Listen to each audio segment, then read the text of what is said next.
कोई फ़र्क नहीं था उसके और हमारे में। हम दोनों की रातें गुजर जाती थी एक दूसरे को समझाने में।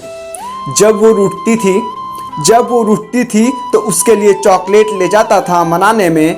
रूठती थी तो ऐसा लगता था सदियों बीत जाएंगे मनाने में। पर जो खुशी मिलती थी उसके मान जाने से ऐसी खुशी पहले कभी नहीं मिली थी क्लास में फर्स्ट आने से। जैसा लगता था कि सब कुछ मिल जाता है बहुत आसानी से। पर शायद मैं गलत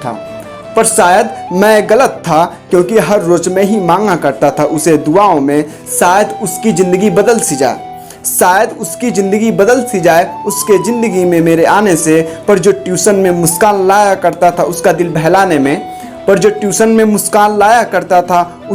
बहलाने में शायद ही मेरे जैसा कोई रहा होगा इस ज़माने में। पर सच में जितना ठोकर खाया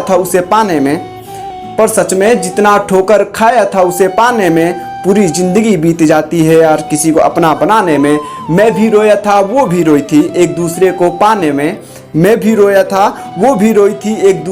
पाने में। क्योंकि कोई फ़र्क नहीं था उसके और हमारे में। शायद पसंद नहीं था जीना एक दूसरे को इस ज़माने में। इसलिए ज़िंदगी छोड़ दी जीना मैंने इस ज़माने में।